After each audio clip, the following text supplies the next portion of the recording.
What's up, guys? This is Jay Schneid here with Audio Slang, and today I'm going to show you how to use automation in Ableton 10 in order to gain complete control over all of your sounds. Let's go.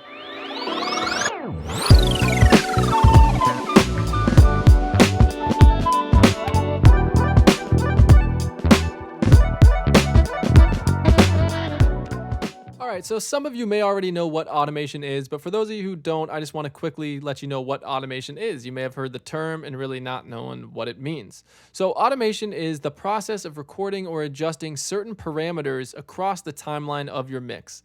So some of the most common uses I can think of with automation are filters or volume gain, panning, things like that. And, DJs use this technique a lot live by turning the knobs and faders on their gear, and they filter in sounds, they filter out the drums, and that really helps create a lot of different parts to the track, even though you're using a lot of the same harmonies and a lot of the same melodies. So you can control way more than just the filters and the gain. You can control reverb, you can control delay, distortion, really any parameter you want to control, you can control it with your automation on Ableton 10, and I'm going to show you how to do that right now. So if you've used Ableton 9, you're probably wondering, where is my automation? I don't see it. Ableton 9, it used to just always have it pulled up. Now you can actually toggle it on or off by hitting the A button on your keyboard. So as you can see, I hit the A and it pulls up all my automation. As you can see here, this is what you would be automating and this is where it is coming from. So for example, if I wanted to automate the volume, I would hit the volume. Here it is. And now there are a few ways I can automate this. I can create points here and draw it in.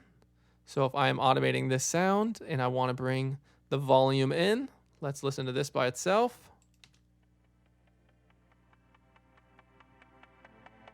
So now it is doing, as you can see, it's getting louder and louder, which is what I have drawn in. So you can have more control over your curves by holding down the Option key. And as you can see, you get that little figure and then it highlights your curve, and then you can make it go like this. You can go like that. You can also obviously draw in more points, and that would give you more control over your curve. And if you're holding a dot here, once you start dragging in a direction, hold shift, and that'll allow it to go very precise and also not really let you go left or right. It'll really keep it on whichever direction you're going. And same here, if you start going left or right, it'll start going more precise. Another way to do this is if you hit B on your keyboard or this button right here, this will allow you to draw it.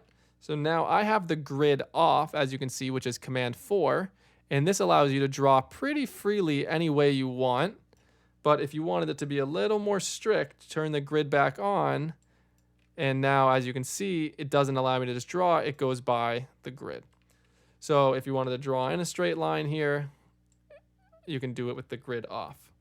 The last way is if you wanted to record it. So let's say you either wanted to put it on a knob on your MIDI controller, or you just wanted to draw it in, record it in by dragging this up or down. So I'm gonna right click here to delete the automation that was there. And now you can see there's no more red square here, so the automation is off.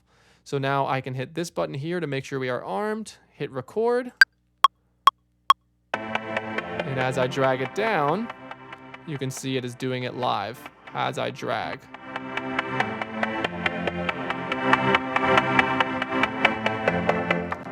So those are the three ways to do it. Now, as you can see here, now that it's automated, you see this red line here, this red square here, you see the red circle here, and the red circle here.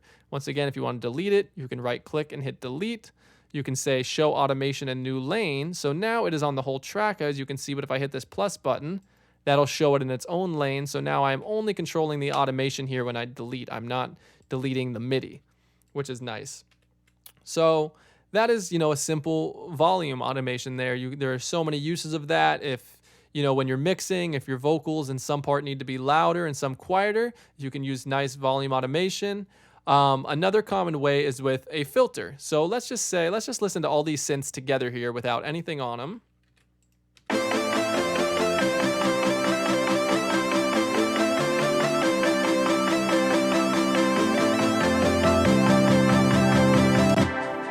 So now let's say I wanted to have this all filter in together to create the drop. I'm going to drag in a filter I have called a one knob, but you can do this with the auto filter or you can do this with any other filter you want. And as soon as I click here on this, you'll see it'll pull up my filter. So now, once again, whether I want to draw it in, whether I want to record it in, I like to just create points, especially if I know what I'm doing. If it's something simple like just, fading it in quickly, I'll just create another dot there and bring that down. So now, as we'll hear here, and you'll see with it here, it's all the synths are going to filter in together because this is over the whole synth group.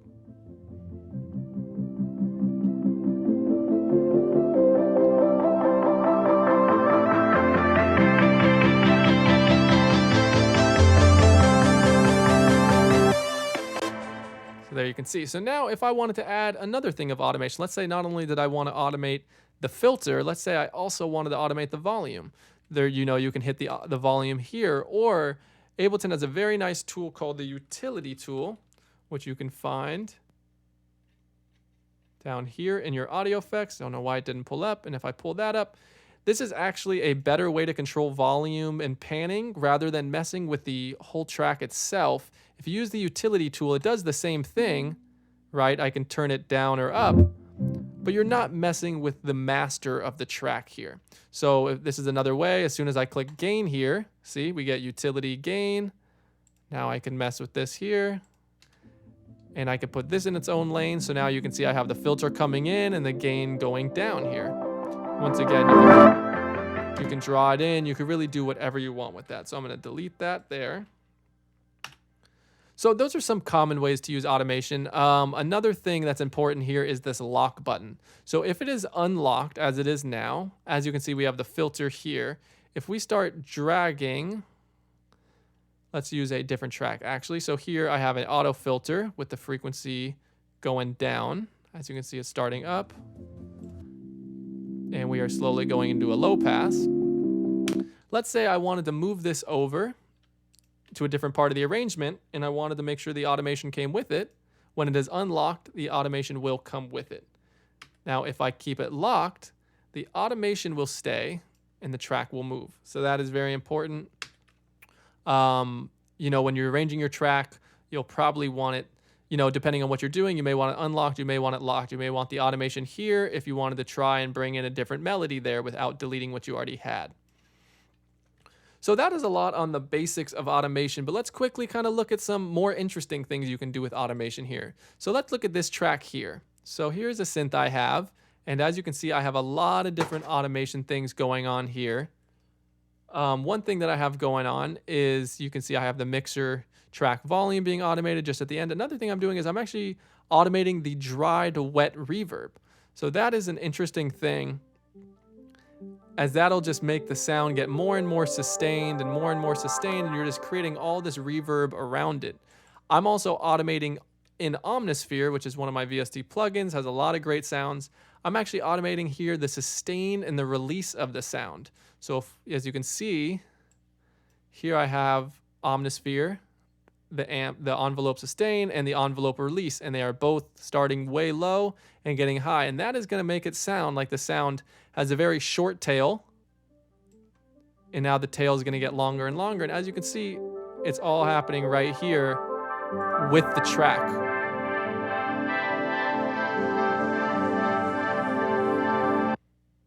So those are some other ways you can use automation. Really, the possibilities are endless. I highly recommend you experiment, because you can take very simple sounds and very simple melodies and really make them sound unique by automating parameters automating the reverbs, automating your delays, really anything you can think of, automate it, try it out, see how it sounds. As you get further into a mix, you'll really want to understand what you're automating and why you're automating it. But in the meantime, if you're producing, try things out. You can hold out one note on a keyboard, filter it in while reverbing it out, and see the sound it creates. You really start to gain complete control over every one of your sounds. And as you can see, you can have unlimited amounts of automation for all different parameters here. All right, guys, so that is our lesson on automation. If you have any questions, as always, you can email us at audioslangYT@gmail.com. We are always happy to answer any of your questions. Otherwise, please subscribe, like, and please look forward to all our other videos that we have coming out soon. Thank you guys for watching.